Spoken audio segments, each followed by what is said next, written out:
Shalom semuanya, di video kali ini saya rindu untuk menyampaikan beberapa pesan-pesan profetik yang saya dapatkan, dan saya percaya itu karena tuntunan Tuhan, tuntunan lewat Roh-Nya yang kudus. Dan oleh karena itu kita akan buka dulu dari kitab Yoel. Kalau saudara bisa baca Alkitab, buka Alkitabnya dari kitab Yoel pasal 3 ayat 9 sampai 16. Maklumkanlah hal ini di antara bangsa-bangsa. Bersiaplah untuk peperangan, gerakanlah para pahlawan. Suruhlah semua prajurit tampil dan maju. Tempalah mata bajakmu menjadi pedang, dan pisau-pisau pemangkasmu menjadi tombak. Baiklah orang yang tidak berdaya berkata, "Aku ini pahlawan." Bergeraklah dan datanglah, hai segala bangsa dari segenap penjuru, dan berkumpullah ke sana. Bawalah turun ya Tuhan, pahlawan-pahlawanmu. Baiklah bangsa-bangsa bergerak dan maju ke lembah Yosafat, sebab di sana aku akan duduk untuk menghakimi segala bangsa dari segenap penjuru. Ayunkanlah sabit, sebab sudah memasak tuayan. Marilah iriklah, sebab sudah penuh tempat anggur, tempat-tempat pemerasan kelimpahan, sebab banyak kejahatan mereka.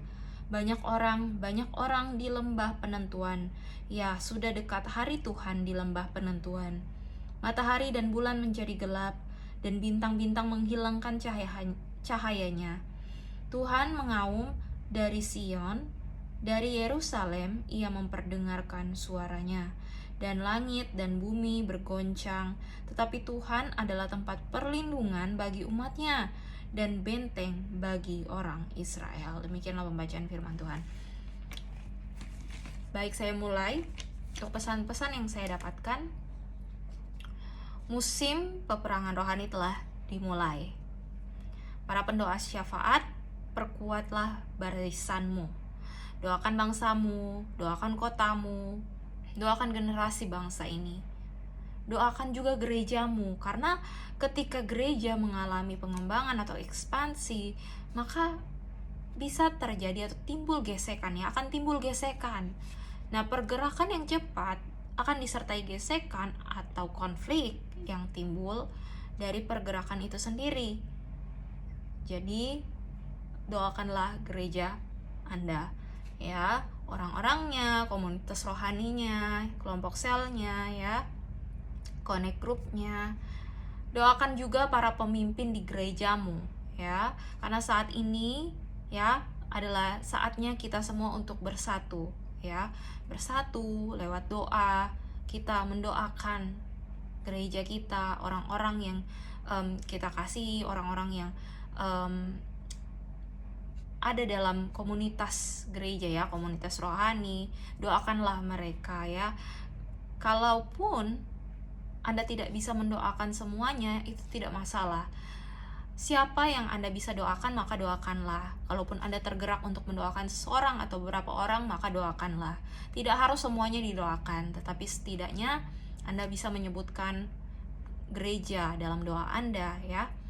Dan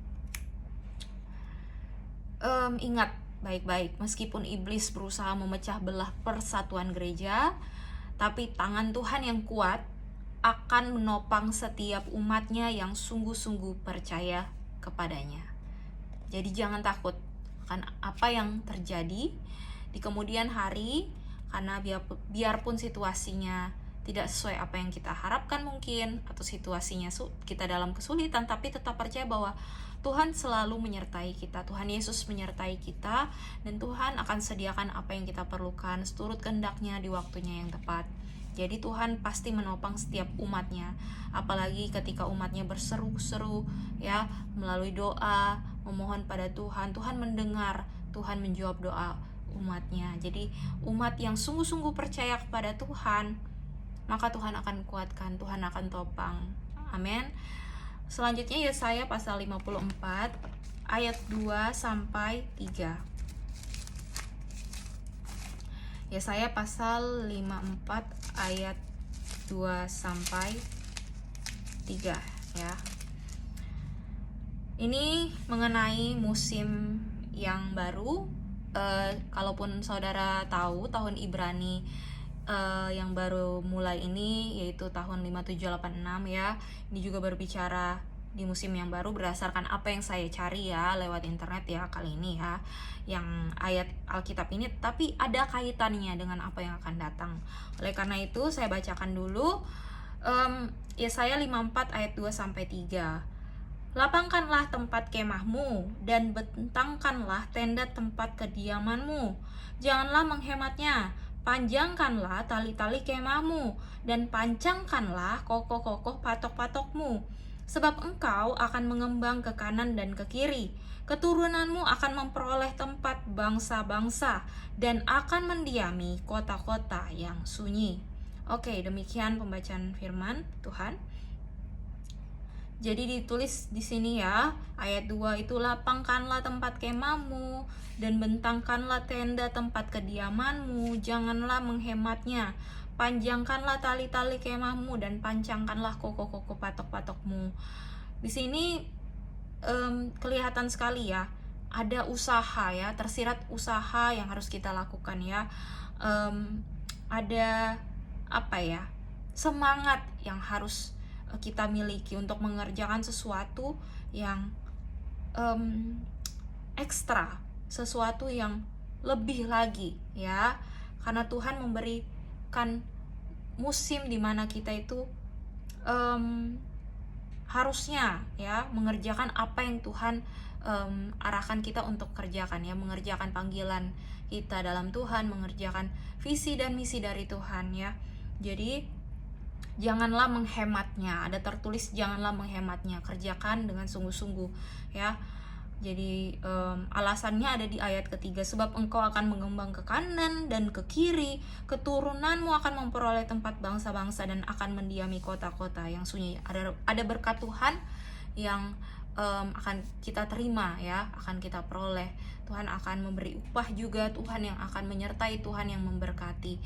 Oleh karena itu, kembali lagi ke pesan-pesan profetik yang saya terima ya, dan ini saya mau sampaikan kepada saudara-saudara juga. Nah, yang pertama yaitu perkuat kehidupan doamu di musim yang baru ya, di musim yang akan datang. Perkuat kehidupan doamu. Ada harga yang harus dibayar. Itu bisa jadi waktumu, tenagamu. Jadi doakanlah orang-orang di sekitarmu, doakanlah dia yang menyakiti hatimu ya. Jadi kalaupun ada seorang yang menyakiti hati Anda, doakanlah dia ya. Tuhan biar Tuhan berkati dia, berkati orang itu ya Tuhan, seperti itu ya. Ampuni dia, ampuni hamba ya Tuhan, ampuni saya Tuhan. Doakanlah orang itu juga ya. Jadi poin pertama, perkuat kehidupan doamu. Poin kedua, berusaha bertahanlah dengan apa yang Tuhan telah beri bagimu sampai Tuhan membukakan pintu selanjutnya bagimu. Saya ulang ya, berusaha bertahanlah dengan apa yang Tuhan telah beri bagimu sampai Tuhan membukakan pintu selanjutnya bagimu. Hindari terlibat hutang lagi, karena musim ini adalah musim menabur untuk apa yang Anda tuai di kemudian hari. Oke? Jadi jangan gegabah. Lihat sisi positifnya dari apa yang Anda bisa lakukan saat ini dan berusaha bertahanlah dengan apa yang ada ya. Nah, poin ketiga, kesabaran dalam ujian dan tekanan perlu dimiliki. Bisa jadi akan ada orang-orang di sekitarmu ya yang berusaha menjatuhkan Anda gitu ya. Tapi ketika Anda tahan uji, maka Anda tidak akan terfokus ke perkara-perkara dunia ini lagi, melainkan Anda fokus ke kepentingan Bapa di sorga. Jadi Anda fokus ke perkara-perkara yang di atas, bukan perkara-perkara dunia ini ya. Meskipun ada hal-hal, masalah, kesulitan di sekitar kita, tetapi fokus kita ialah mengerjakan visi dan misi daripada Tuhan. Fokus kita ialah mengerjakan panggilan kita dalam Tuhan ya. Jadi biarpun ada hal-hal terjadi di sekitar kita, tetap ingat tujuan hidup kita apa sih? Untuk menyenangkan hati Tuhan, bukan? Dan juga kita harus mengerjakan visi dan misi daripada Tuhan. Oleh karena itu, tetaplah fokus mengerjakan kepentingan Bapa kita di sorga. Amin. Nah, soldiers atau prajurit ya, para prajurit Kristus Nah, siap dipakai Tuhan lebih besar lagi ya. Seperti yang tertulis, kamu akan mengembang ke kanan dan ke kiri. Oleh karena itu, Anda para soldiers, prajurit Kristus, persiapkanlah dirimu. Karena Tuhan akan memakaimu secara luar biasa untuk kerajaannya. Tapi kembali lagi ingat ya, ada harga yang harus dibayar, waktumu, tenagamu, dan waspadalah, berjaga-jagalah ya, melalui doa, melalui kehidupan doa Anda juga diperkuat ya. Oleh karena itu, ini berbicara seperti apa ya, Anda perlu adanya persiapan memasuki musim peperangan rohani ini. Kedepannya kita tidak tahu akan terjadi seperti apa, hanya Tuhan yang tahu. Tapi kalaupun sudah ada pesan-pesan seperti ini bisa membuat kita lebih bersiap-siap ya untuk menghadapi apa yang terjadi di musim ini dan apa yang akan terjadi selanjutnya. Oleh karena itu, tetap setia mengandalkan Tuhan ya. Hati-hati, jangan sampai hati Anda mengandalkan manusia gitu ya. Jangan sampai Anda mengandalkan manusia, tetapi kembali ingat bahwa hidup Anda itu adalah milik Tuhan ya. Tuhan yang memberi, Tuhan yang mengambil. Terpujilah nama Tuhan. Oleh karena itu saudara, selagi kita diberi nafas kehidupan ya, selagi kita hidup di dunia ini, pergunakanlah waktu yang ada, karena hari-hari ini adalah jahat. Dan jangan sampai Anda ketinggalan kereta, karena waktunya ini adalah waktu menabur. Waktu ini adalah waktu untuk kita bersiap-siap menghadapi, bahkan ada yang sudah menghadapi ya, yang telah mulai menghadapi ya. Tetapi untuk pesan kali ini, bersiaplah untuk menghadapi musim peperangan rohani ya, karena musim peperangan rohani telah dimulai. Saya tidak terlalu tahu secara detail bagaimana, tetapi yang jelas melalui pesan ini kita diingatkan kembali untuk menjaga kehidupan doa kita.